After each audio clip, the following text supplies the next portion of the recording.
En aquel viernes húmedo y bochornoso de fin de trimestre, Ana llegó al colegio 15 minutos antes del timbre.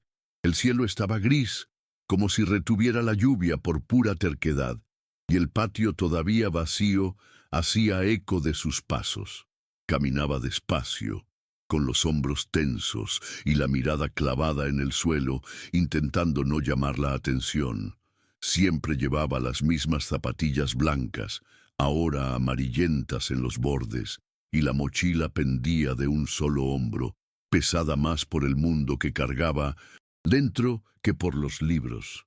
Aquella era una escuela que olía a brillo, un brillo caro, controlado, ensayado.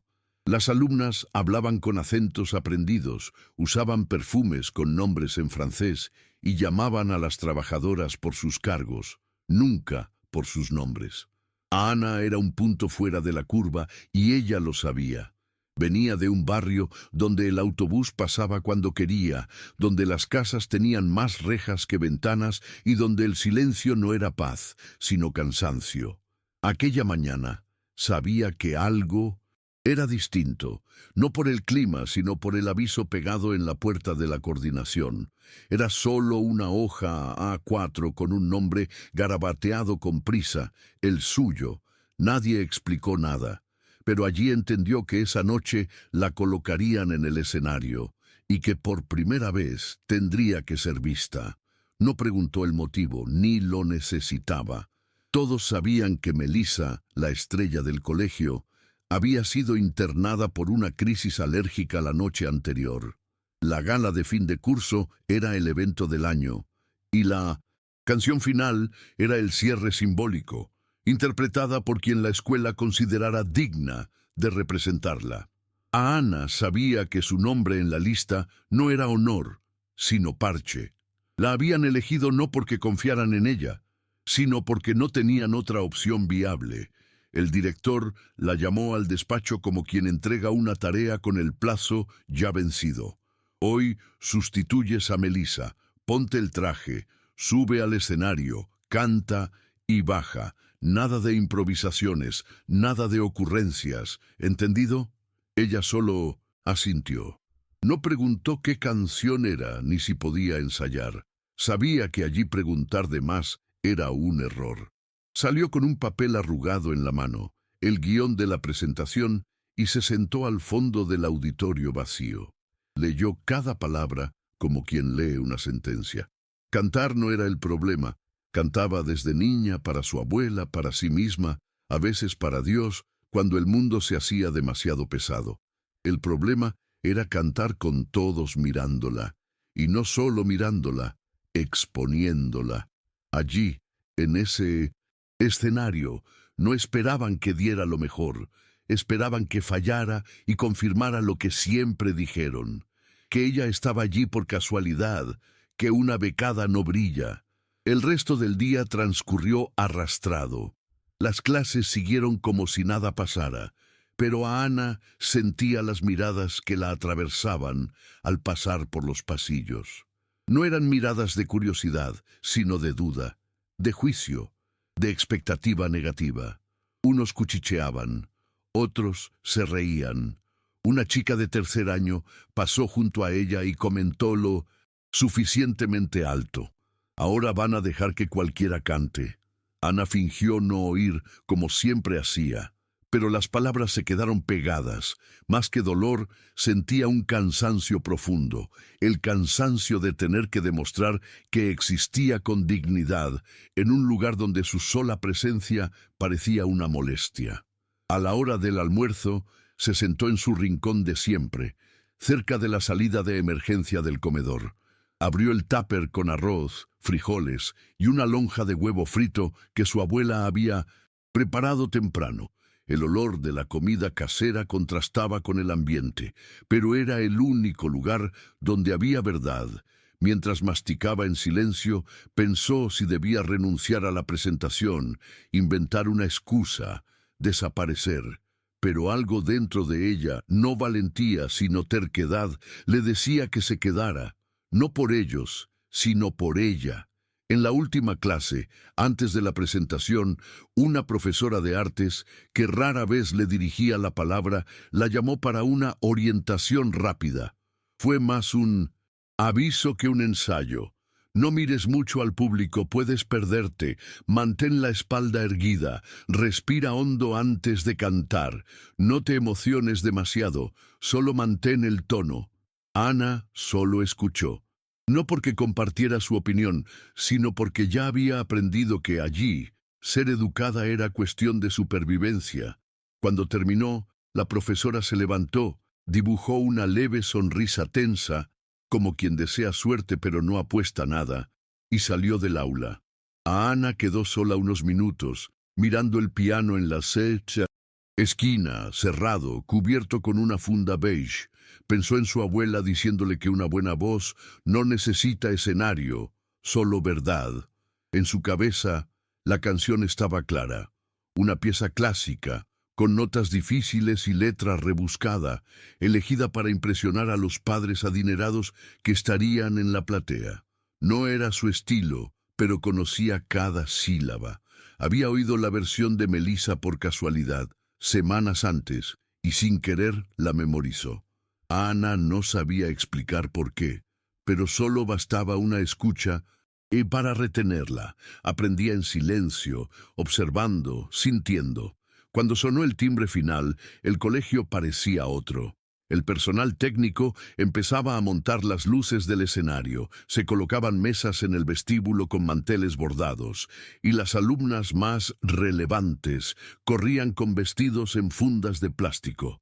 Era como si aquel ambiente elitista se hubiera vestido con traje y corbata. A Ana andaba entre ellas como un fantasma. Nadie le ofreció ayuda. Nadie le indicó dónde esperar. Siguió su instinto. Entró al camerino improvisado detrás del escenario y encontró un perchero con su nombre escrito a mano en un trozo de papel pegado con cinta.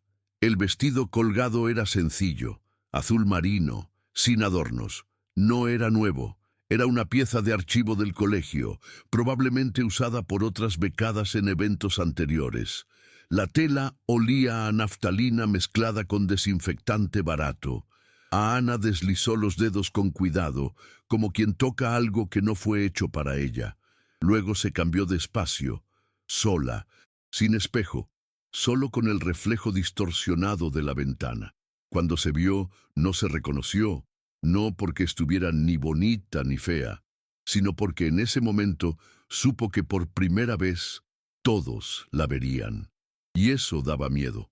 La espera previa a la presentación fue peor que cualquier temor. Se quedó sentada tras las cortinas, escuchando los aplausos que llegaban en oleadas de vez en cuando. Cada alumno llamado al escenario era anunciado con entusiasmo.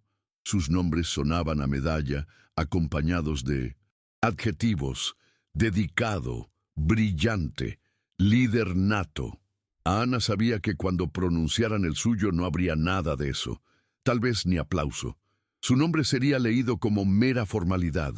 Observaba el trajín en bambalinas con ojos tranquilos por fuera, pero el corazón le latía como si quisiera escapar de su pecho. Tenía la garganta seca y las manos le temblaban levemente, aunque las mantenía cruzadas en el regazo, sin querer dar ese gusto. Cuando el director se acercó con su traje impecable y sonrisa ensayada, apenas dijo: «Es ahora. Ve y procura no hacer el ridículo». Luego se alejó antes de escuchar respuesta. Ana respiró hondo, no para calmarse, sino para recordarse que seguía viva. Se puso de pie, caminó al centro del escenario y la luz la golpeó como un puñetazo. Todos los ojos se volvieron hacia ella, y en ese segundo, todo lo que había sido, todo el dolor, toda la invisibilidad, toda la historia no escuchada, palpitaba dentro del silencio previo a la primera nota. El micrófono estaba colocado como si fuera para otra persona. La altura, el ángulo, todo parecía diseñado para alguien más alto, más seguro, más adecuado. Ana ni lo ajustó. Se quedó allí, respirando con cuidado, esperando el comienzo de la pista musical. Y cuando lo hizo, No hubo ensayo, ni introducción grandilocuente, ni intento de ganarse a nadie. Su voz salió como un desahogo antiguo, no suave ni dramática, sino real, plena, potente. Una voz que parecía haber estado atrapada demasiado tiempo. Las primeras palabras brotaron con firmeza. No miraba a nadie, sino que fijaba la vista en un punto al fondo del teatro, como si cantara para algo que solo ella veía. La platea, que antes murmuraba distraída, empezó a callar. Uno a uno, los sonidos se aquietaron. Alguien soltó un guau en voz baja, y luego nadie osó hablar más. No porque comprendieran el significado exacto, sino porque lo sintieron. A Ana no interpretaba una canción, sino que contaba algo, un dolor, un recuerdo, un mensaje del mundo que solo ella conocía y que ahora todos estaban obligados a escuchar. La canción avanzó y, con cada verso, algo dentro de Ana se reorganizaba. Era como si se escuchara a sí misma por primera vez. No había ensayo, pero sí verdad, y la verdad no necesita ensayo. El tono era claro, directo, pero cargado de un sentimiento crudo. Cada nota parecía perforar el auditorio y tocar a alguien de manera distinta. Algunas madres en la platea se removían en sus asientos. Un profesor dejó de escribir en su cuaderno. Un chico al fondo dejó caer el móvil de su regazo. Era como si nadie supiera muy bien lo que sucedía, pero todos sabían que no era solo un acto protocolario, sino algo desgarrador e irrepetible. Y aunque no todos comprendieran cada palabra, no podían fingir que no veían, porque Ana estaba allí, entera, y su voz no era puro sonido, sino memoria, ausencia, todo aquello que la escuela fingía no existir y que por unos segundos dominaba el escenario. El final llegó como un suspiro contenido. Durante años, cuando la última nota se apagó, cayó un silencio que no era incómodo, sino conmocionado. Ese silencio que solo ocurre cuando algo auténtico rompe el guión. Nadie supo cómo reaccionar. Ana permaneció inmóvil, con los brazos a los costados, aún sintiendo la vibración de su voz en los huesos. No sonrió ni hizo reverencia, solo respiró y esperó.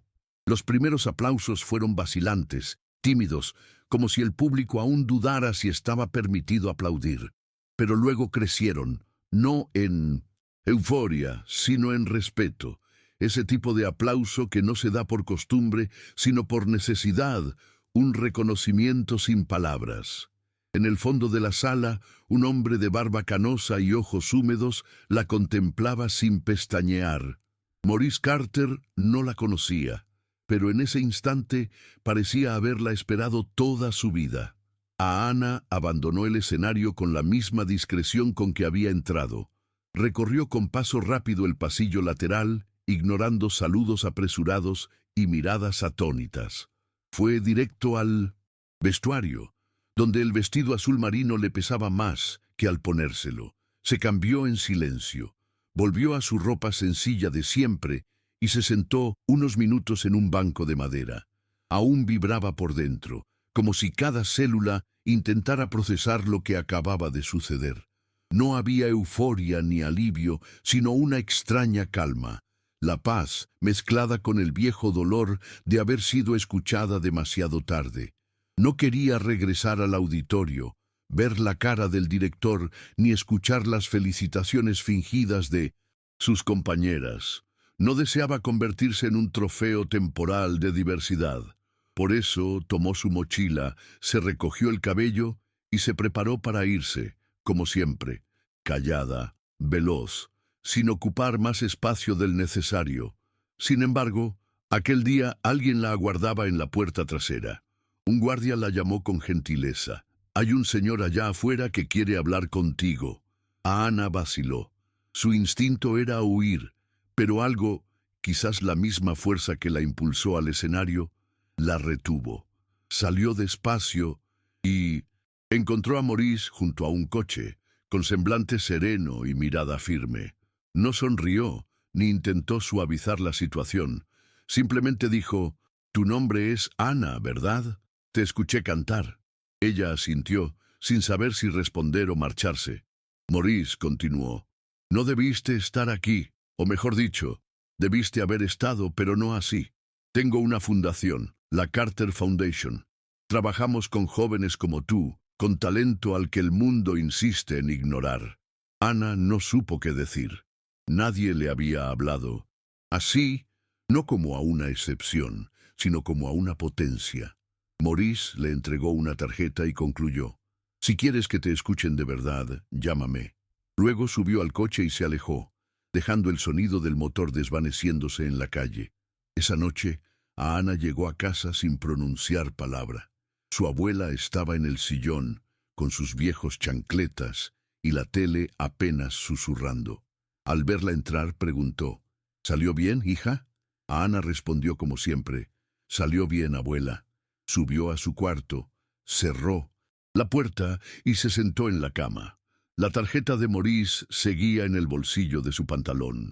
La sacó con cuidado, como quien manipula algo frágil, y leyó el nombre varias veces. Carter Foundation. No sabía bien qué significaba, pero solo el hecho de que alguien la mirara con honestidad lo cambiaba todo. Guardó la tarjeta en un libro donde anotaba letras de canciones y pensamientos sueltos, y permaneció allí en silencio. No lloró ni sonrió, simplemente sintió por primera vez que quizá ya no tendría que luchar sola. En los días siguientes, el colegio volvió a la normalidad, o casi. Los profesores empezaron a tratarla con una amabilidad incómoda, como quien intenta redimirse sin asumir culpa. Las compañeras la miraban con mezcla de sorpresa y distancia. Nadie se burló, pero tampoco nadie se acercó. La presentación había cambiado algo, pero no lo suficiente como para derribar los muros invisibles. El director pronunció un elogio público protocolar en la asamblea matutina. Queremos felicitar a la alumna Anna Smith por su excelente actuación, y siguió con su discurso. Pero a Ana ya no necesitaba su validación. Lo que había ocurrido en el escenario no fue para ellas, sino para ella misma. Y eso bastaba. Continuó asistiendo a clases, cumpliendo tareas y ayudando en la biblioteca a la hora del almuerzo. Pero algo dentro de ella ya había cambiado. Por primera vez sentía que existía entera, no como excepción, sino como presencia. Y eso empezaba a modificar su forma de andar, mirar y respirar. Solo llamó al número de la tarjeta una semana más tarde. Todos los días la miraba dentro del libro como si aguardara una señal divina de confirmación. Pero en el fondo sabía que el miedo era mayor que la duda. Miedo de creer en algo y decepcionarse, de caer en falsas promesas y volver al lugar de siempre, el de la invisibilidad. Al séptimo día, después de un almuerzo silencioso con la abuela, fue a la plaza de la esquina, donde el móvil tenía mejor cobertura, y marcó el número. El corazón le latió con fuerza. A la tercera llamada, alguien atendió, una mujer de voz firme. Carter Foundation, buenas tardes. A Ana titubeó al presentarse y mencionar a Maurice. La mujer sonrió al otro lado. Sí, él te está esperando. ¿Cuándo puedes venir a conversar? Entonces, Ana comprendió que era real. La esperaban. La sede de la Carter Foundation estaba al otro extremo de la ciudad, en un barrio lleno de grafitis y con ventanas abiertas, muy distinto a las rejas y cámaras del colegio donde estudiaba. Llegó en metro, con un mapa arrugado en la mano y la mochila apretada contra el pecho. El portón estaba entreabierto y adentro reía un grupo de niños y adolescentes en el patio. Nada allí parecía formal, pero todo rebosaba vida. Maurice la recibió con un discreto gesto y una sonrisa sincera. Ana entró despacio, absorbiendo el lugar con la mirada. Cuadros en las paredes con rostros de jóvenes artistas, instrumentos dispersos, pilas de libros, el aroma a café recién hecho y pintura acrílica en el aire. La condujo a una sala pequeña con grandes ventanales y dijo, «Aquí no queremos que encajes, queremos que florezcas». A Ana se sentó y por primera vez en mucho tiempo no sintió miedo de ocupar espacio. En los días siguientes, Ana asistió a la fundación siempre que pudo. Era como atravesar un portal entre dos mundos. En el colegio aún caminaba por los pasillos pidiendo disculpas por existir. En la Carter andaba descalza en los talleres de música, reía sin pensar y cantaba sin temor a desafinar. Allí no esperaban perfección, sino autenticidad. Conoció otras voces que también habían sido silenciadas. Chicos que cantaban a escondidas para no ser ridiculizados.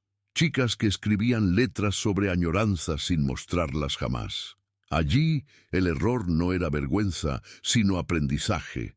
El sonido de guitarras afinándose, risas sueltas y ensayos improvisados se convirtieron en rutina. Poco a poco, la timidez de Ana dio paso a una nueva seguridad. No valiente teatral, sino una paz interior, la de quien por primera vez sabe que no necesita defenderse constantemente. Un día, mientras afinaba la voz en una clase de técnica vocal, Maurice entró y la observó unos minutos. Luego se acercó y le dijo: «Hay un festival el mes que viene. Queremos inscribirte». Ana abrió los ojos de par en par. «Pero yo nunca he cantado en un festival», balbuceó. Maurice encogió de hombros. «¿Y eso qué importa?». Ella sonrió tímidamente y preguntó: «¿Y si me equivoco?». Él respondió sin dudar: «Erramos y cantamos de nuevo. Aquí es así». Fue entonces cuando entendió que aquel lugar no era un premio, sino un renacer, un hogar definido no por un sitio físico, sino por la libertad, y que allí, a diferencia del colegio, no tenía que demostrar nada, solo permitirse. La inscripción al festival se hizo sin alaracas, como todo en la Carter. Ana eligió ensayar una canción propia, escrita en una madrugada de insomnio y confesión. Su letra hablaba de nostalgia, de ausencias dolorosas, de la sensación de no pertenecer. Maurice escuchó el texto y no sugirió cambios. «Cántala como si nadie la escuchase, así se siente mejor», dijo. Ana comprendió el mensaje. En los ensayos a veces se bloqueaba y lloraba, pero jamás desistía. Sus compañeros la acogían con naturalidad. Theo le llevaba té de jengibre los días en que la voz fallaba. Bianca se sentaba a su lado diciendo: «Tómalo con calma». Esa red de afecto era nueva para ella. Jamás había formado parte de un grupo donde no tuviera que esconderse. Allí crecía, no para ser aceptada, sino para ser completa. El día del festival amaneció con un cielo claro y una brisa suave que agitaba los banderines en el espacio cultural al aire libre. Era un lugar con escenario de madera, plantas por doquier y gente diversa. Artistas callejeros, familias, niños corriendo. A Ana llegó con sus compañeros de la fundación, guitarras a cuestas y el corazón encogido. Llevaba camisa amplia blanca, vaqueros y viejas zapatillas, pero en su mirada había algo nuevo, un brillo sereno y seguro. Cuando anunciaron su nombre, subió al escenario sin titubeos. El micrófono era sencillo y el sonido irregular, pero nada importaba. Cerró los ojos y comenzó a cantar. No había coreografía ni recursos técnicos, solo una chica compartiendo su historia con el mundo, aquello que tanto tiempo guardó en silencio. Y allí, frente a un público desconocido, Ana fue escuchada de nuevo, pero esta vez por elección propia. Al terminar, los aplausos la envolvieron, como un abrazo. No eran aclamaciones impresionadas, sino manifestaciones emocionadas.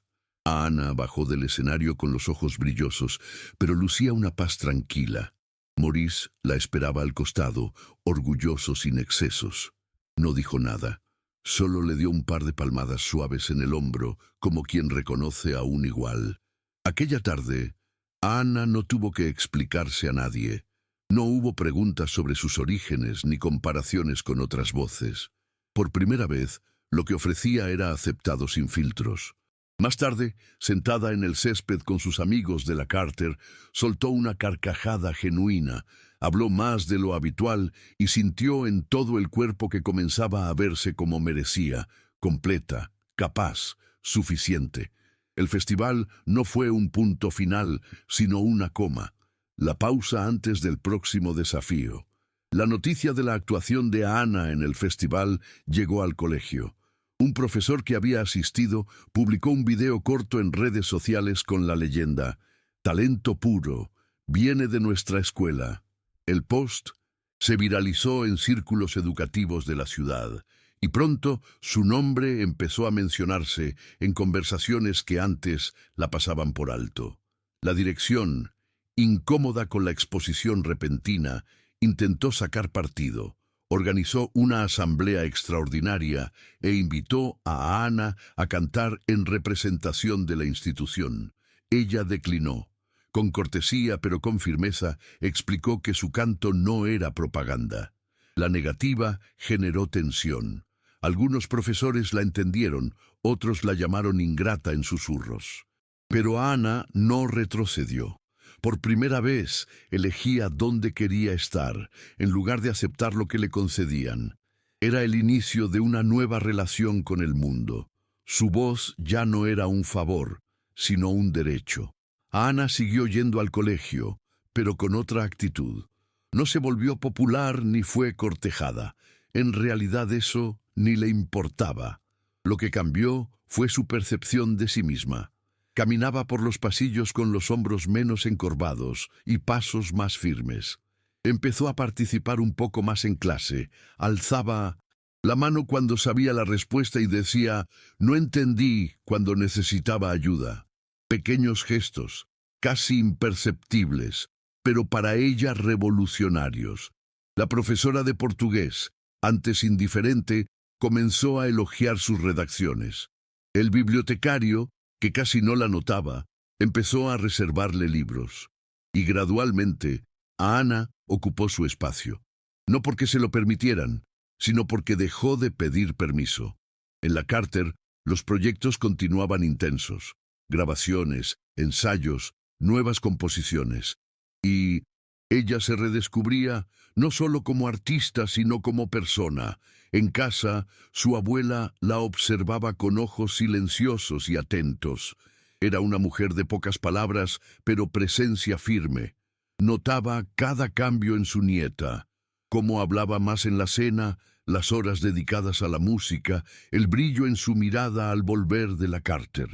Una noche, mientras doblaba la colada, dijo, «Estás distinta, niña, te veo más viva».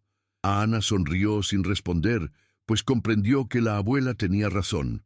Aquella mujer, que la crió sola entre cuentas apretadas y abrazos inmensos, siempre supo cuando algo cambiaba.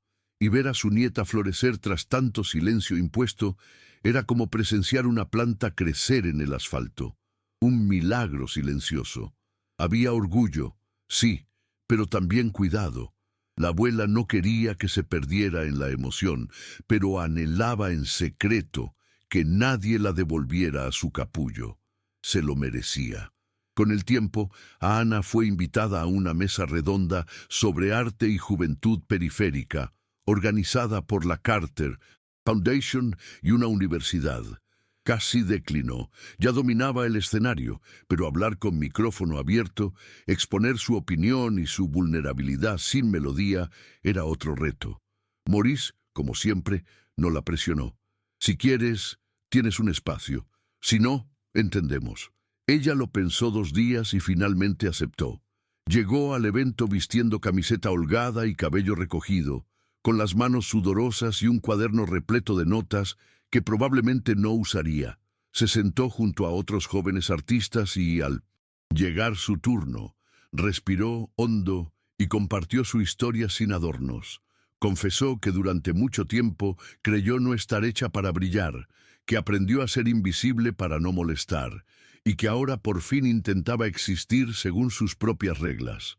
La audiencia la escuchó en silencio. Tras el evento, una profesora universitaria se le acercó. «¿Has pensado en estudiar educación musical?», preguntó con entusiasmo. A Ana rió tímidamente. No porque lo considerara imposible, sino porque nunca se había permitido soñar en voz alta. La profesora le entregó una tarjeta y ofreció ayudarla a prepararse para el examen de ingreso. A Ana guardó la tarjeta con cariño y no respondió en el instante. En casa se la mostró a la abuela y confesó apenas en un susurro: ¿Crees que podré? Su abuela dejó la vajilla, secó sus manos en el delantal y la miró a los ojos. Ya superaste cosas peores, hija. Esto es solo otro paso.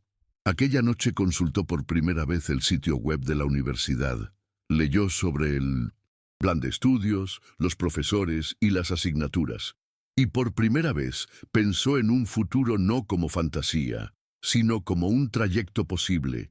El proceso de admisión requería una prueba práctica y un ensayo escrito. Ana se dedicó con intensidad inusitada. Entre clase y clase garabateaba ideas. En la Carter grababa ensayos con el apoyo de sus compañeros. En casa estudiaba teoría musical con vídeos y libros prestados.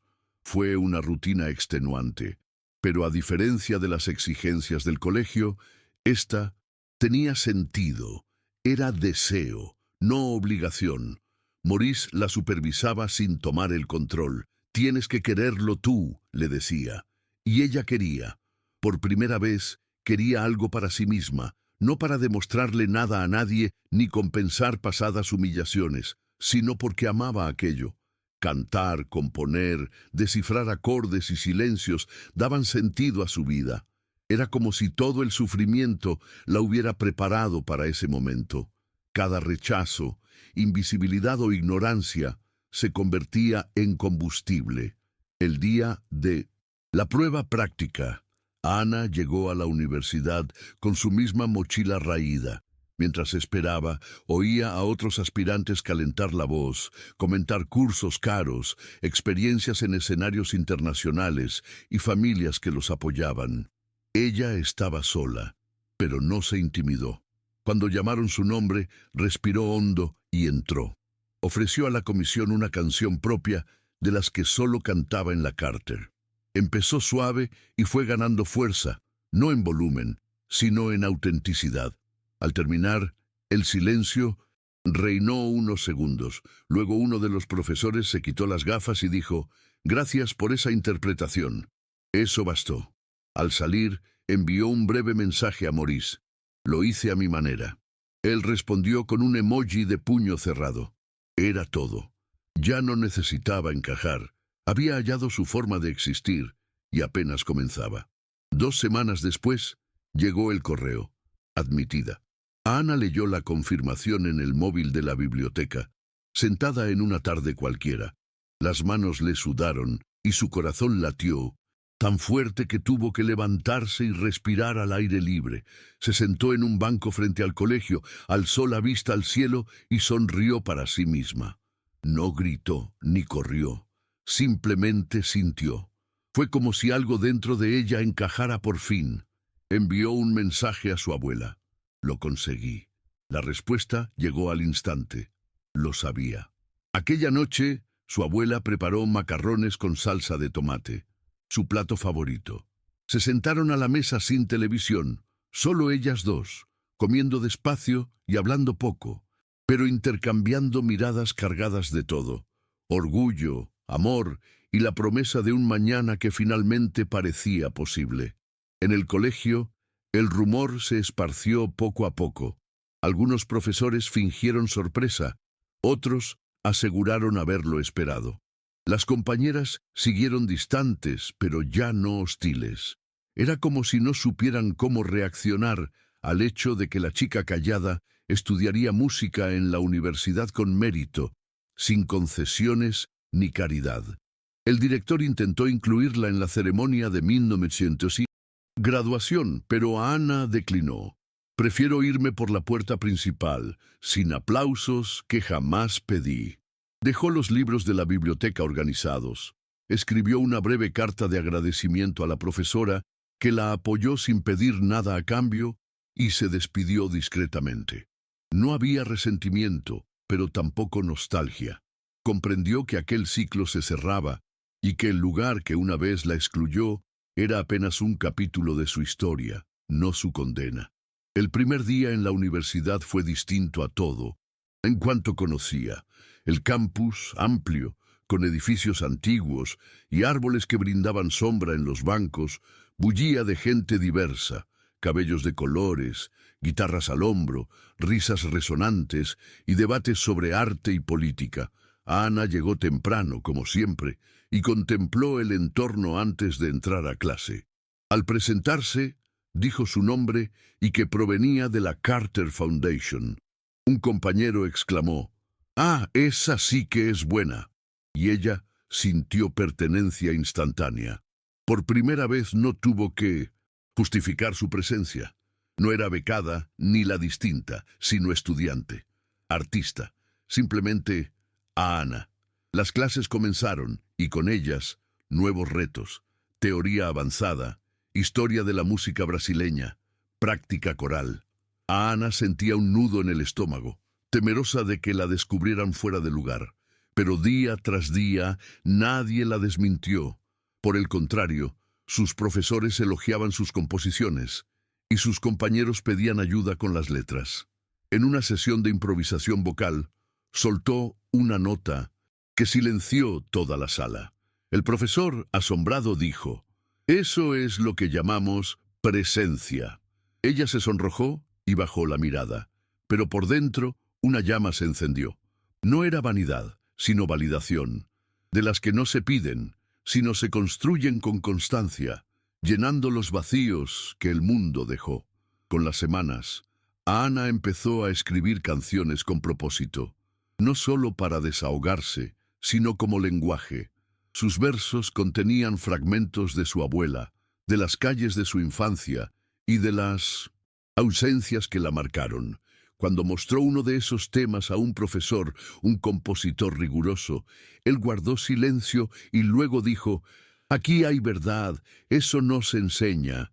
Ana salió con el nudo en la garganta, recordando aquella primera vez que cantó a escondidas en el patio de su casa, creyendo que su voz era demasiado grande para su mundo.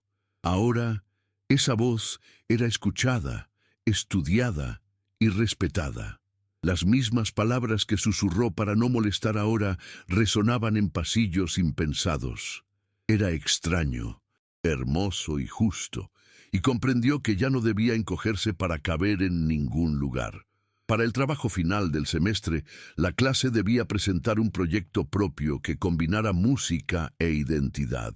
Ana optó por crear un EP de 4 canciones que narrara su vida, infancia con la abuela, el silencio impuesto por el colegio, el descubrimiento en la Carter y la liberación en la universidad. Trabajó semanas en cada arreglo, escribió letras a mano y grabó su voz en el estudio universitario en horas libres. El día de la presentación se sentó en un sencillo taburete y puso play.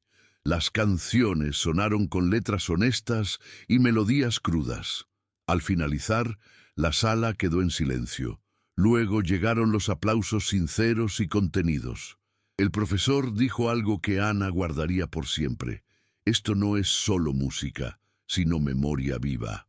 La repercusión del EP traspasó la universidad. Un compañero subió fragmentos a redes y pronto superaron 1000 reproducciones. No fue viral, pero sí significativo. Gente compartía cómo la canción sobre la abuela les había hablado directamente. Ana se sorprendió, pero no se dejó llevar. Siguió estudiando, componiendo y avanzando, con la convicción de que su arte llegaba. No necesitaba gritar para ser escuchada, sino construir su camino con calma, verdad y pies firmes. Maurice la felicitó y dijo: «Has entendido. La verdadera creación surge cuando dejamos de intentar agradar y empezamos a decir lo que importa». Ana solo sonrió. Un domingo cualquiera, su abuela apareció con una caja de zapatos antigua, recortes de periódico, notas, dibujos infantiles y un casete. «Tu padre grabó esto de joven, con tu abuelo en la guitarra y su voz encima. Pensé que te gustaría escucharlo». Ana sostuvo la cinta como un tesoro. Nunca había oído la voz de su padre. La pusieron en la vieja radio de la cocina y pulsaron play. El sonido crepitante dio paso a una melodía. Una voz joven, insegura, pero llena de ganas. Ana cerró los ojos. Era como si una parte desconocida de ella cobrara vida. Lloró en silencio, apoyada en el hombro de su abuela. Tras ese día, estudió la canción, reconstruyó la melodía, escribió nuevos versos y transformó aquello en herencia, no por vínculo sanguíneo, sino por heredar un sonido. Y comprendió que su voz no le pertenecía solo a ella, sino que continuaba algo mayor. Herencia se volvió especial para todos. Ana la presentó en la muestra cultural de la universidad y muchos se emocionaron. Un profesor severo se acercó con los ojos vidriosos. Esta canción me evocó a mi padre, gracias. Ana percibió, una vez más, el poder del arte auténtico. No es la técnica lo fundamental, sino el contenido. Herencia fue incluida en un festival local de música autoral y por primera vez interpretó frente a un público ajeno a su historia. Lo aplaudieron de pie, sin etiquetas ni explicaciones. Allí era solo artista, y eso fue más de lo que ella alguna vez creyó posible. Tras el festival, la invitaron a una entrevista en una radio comunitaria. Nerviosa, como siempre que debía hablar de sí misma, fue al estudio con los auriculares puestos y respondió con calma. Habló de la Carter, la universidad, la abuela, la cinta del padre y cómo transformar el dolor en música era su forma de seguir. Al final, el locutor preguntó, ¿qué le dirías a la Ana de 5 años atrás? Ella respiró hondo. Le diría que no tema ser ella misma, que el dolor pasa, que su voz importa, que algún día ya no tendrá que esconderse. Se emitió sin cortes y al día siguiente recibió mensajes de jóvenes que se sentían representados. Ana sonrió con cada uno, pues sabía que cantar era existir, y existir duele pero libera. Con el paso del tiempo, la rutina se ajustó. Clases, proyectos en la Carter, composiciones, pequeños conciertos. Ana no vivía aún de la música, pero vivía para ella. Empezó a dar clases particulares a alumnos más jóvenes, ahorrando cada centavo en un sobre rotulado futuro. Su abuela advertía que el mundo era duro y el talento no garantizaba nada, pero recordaba, nadie podía arrebatar lo ya logrado. Ana sentía haber conquistado mucho. Voz, espacio, dignidad. Una tarde, paseando por el centro, vio a una niña canturrear Herencia, sin saber que era ella. No la abordó ni pidió selfie, solo sonrió y siguió. Ver su música libre en el mundo era el mejor reconocimiento. En la Carter, Maurice la llamó y le habló de una beca de intercambio en Lisboa para jóvenes artistas. Es muy competitivo, pero tienes perfil. Si quieres, te recomiendo, le dijo. A Ana se bloqueó. Otro país, otra cultura, y si no estuviera preparada. Maurice notó su temor y afirmó, no necesitas estar lista, necesitas estar dispuesta. Esa frase resonó en ella durante días. Consultó con la abuela que solo dijo, si vas, ve con fe. Si te quedas, sigue con fe. A Ana se inscribió, escribió su carta de motivación con el mismo cuidado que una canción y esperó.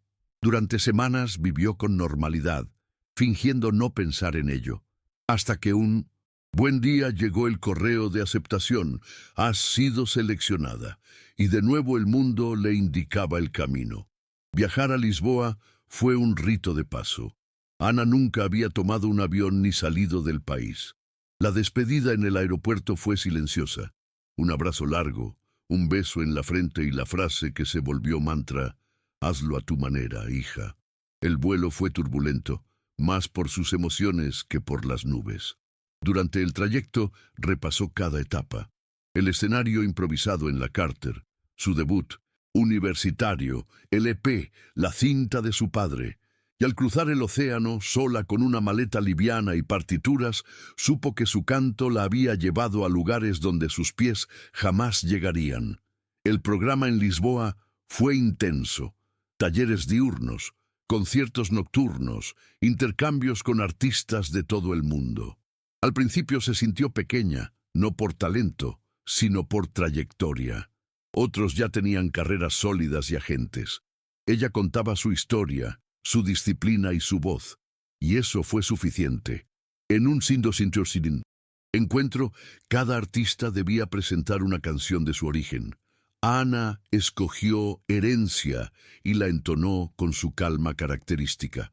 Cuando acabó, una cantante chilena lloró y confesó que le recordó a su abuela.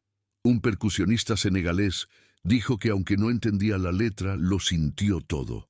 Ana sonrió. Allí su voz era puente entre culturas y comprendió que lo personal puede ser universal. La verdad, cantada sin temor, halla eco. Durante su estancia en Lisboa, escribió más que nunca. Las calles, adoquinadas, los tranvías amarillos y el fado asomando por ventanas se convirtieron en estímulo. Pasaba horas en cafés, tomando notas de frases que escuchaba en el acento local. La nostalgia de la abuela de vino melodía, el aroma de café con canela, estribillo. La soledad, materia prima. Una tarde, en un sótano artístico improvisado, grabó 5 temas inéditos y bautizó el EP Pontes, porque así se sentía, construyendo lazos entre quien fue, quien es y quien anhela ser.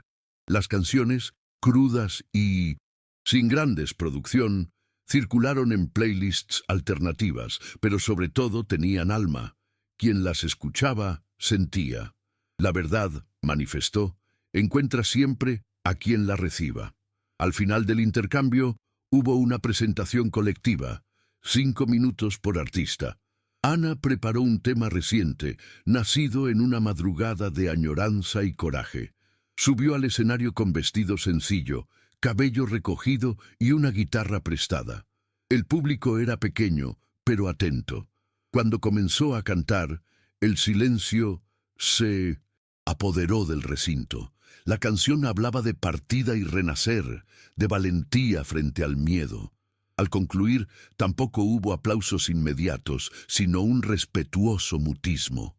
Ana sonrió interiormente. Comprendió, tras años de batallas, que ese era el mayor escenario posible. Hacer lo que vino a hacer, ser sincera y sin concesiones. Al retornar a Brasil, su rutina no volvió a ser la misma. Ella había cambiado. Trajo nuevas composiciones, mirada más firme y una serenidad de quien sabe hacia dónde va sin precisar el camino exacto. Al llegar, su abuela la aguardaba en el sillón. El abrazo fue intenso, de esos que hablan más que las palabras. No hubo grandes relatos. A Ana le entregó un pendrive con sus temas actuales y dijo: «Luego me dices qué te parece». Comieron arroz, frijoles, ensalada y carne picada como siempre. A pesar de los cambios, lo esencial seguía intacto. Aquella base firme y afectuosa hacía todo valer la pena. En la universidad fue recibida con afecto y admiración.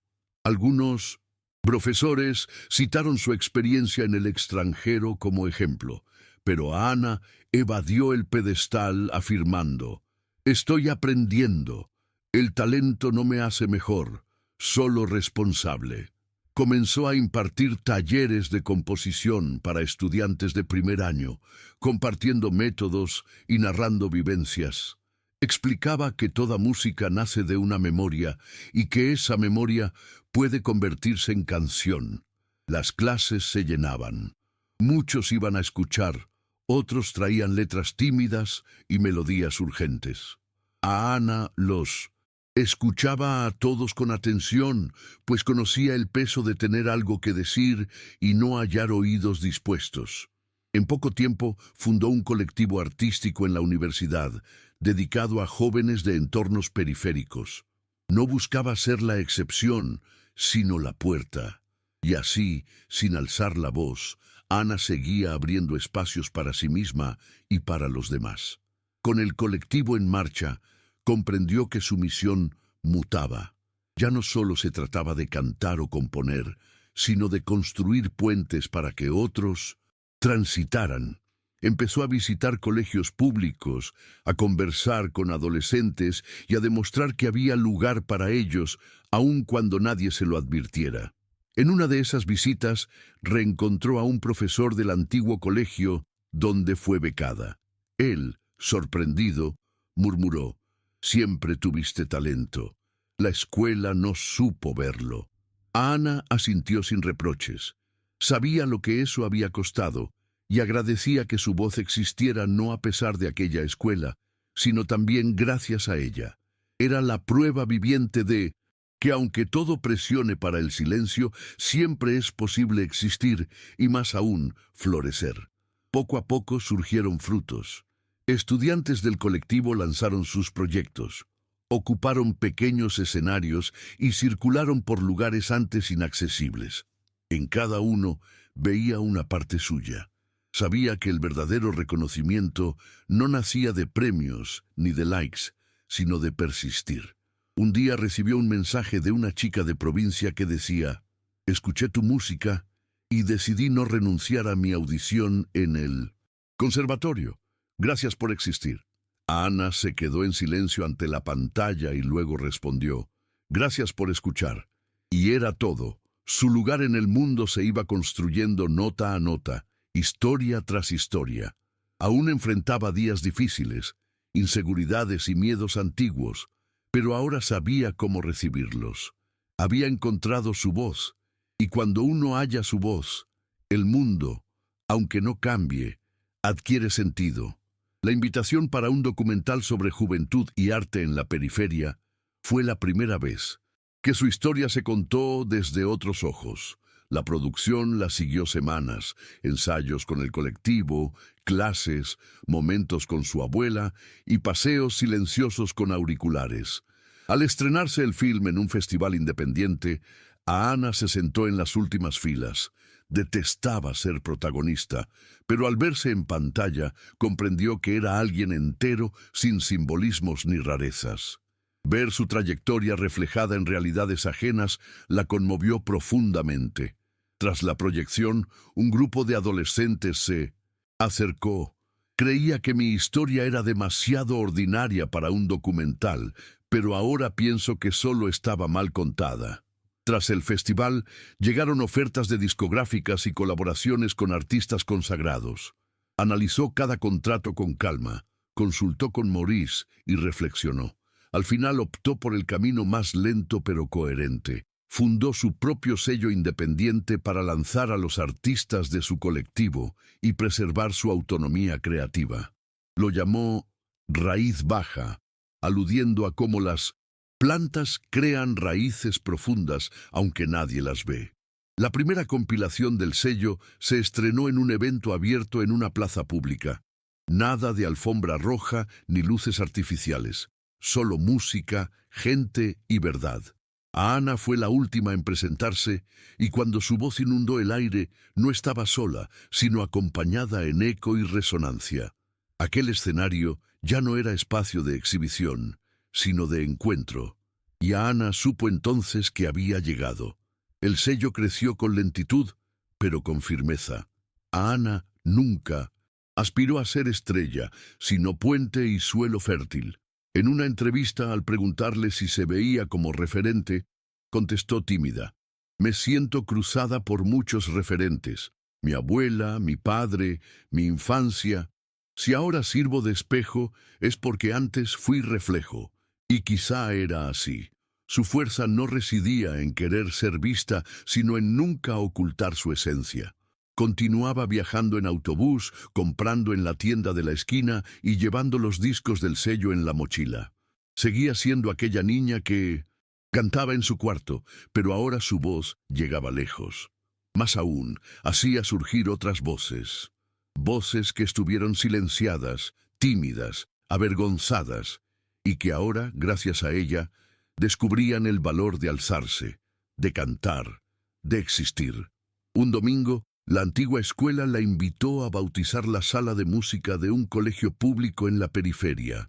Los alumnos querían que tuviera el nombre de alguien que se pareciera a ellos y hubiera llegado más lejos. A Ana se sorprendió. Jamás pensó en ser homenajeada, en vida ni así. Al llegar, vio su nombre pintado en una placa de madera hecha a mano, imperfecta y hermosa. Entró al aula y contempló los instrumentos donados, los carteles de los estudiantes y los bancos marcados con nombres y corazones. Allí, en ese lugar distinto al colegio donde estudió, pero afín a su sueño, supo que su legado no cabía en premios ni titulares, sino en los ecos que dejaba tras la última nota, en lo que reverberaba donde antes solo había silencio. En la inauguración, una alumna llamada Julia pidió la palabra. Con voz temblorosa dijo: «La primera vez que canté lo hice en secreto y con miedo. Ahora canto aquí con orgullo porque me mostraste que podemos existir a nuestra manera». Ana no respondió con discurso. Caminó hacia Julia, le sostuvo la mano y se quedó allí a su lado. Ese gesto era suficiente. La verdadera huella que quería dejar: presencia. Luego se sentó al piano y tocó una melodía nueva, nacida de la emoción del momento. Al finalizar dijo: «Esta pieza se llama Julia». Así se cerró el ciclo, sin fuegos y sin titulares, sino con humanidad, mirada honesta, escucha y compartir. Porque para Ana lo esencial era saber que su existencia abría caminos para otros caminos, y que su voz, antes silenciada, se había convertido en puente, en suelo, en hogar. Hoy, Ana ya no busca demostrar nada a nadie. Canta sin pretender impresionar y escribe sin intentar agradar. Canta porque es su forma de habitar el mundo y escribe porque la mantiene entera. Su abuela, cada vez más frágil, sigue siendo su refugio y su guía. El sello Raíz Baja crece, los colectivos se multiplican y los jóvenes que una vez ella acogió, ahora acogen a otros. A Ana observa con calma y no ansía control, sino continuidad.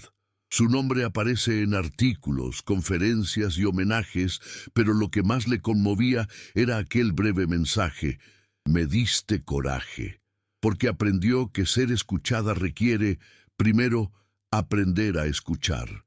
Y así, Ana continúa, con los pies en la tierra, el alma serena y la certeza de haberlo hecho a su manera.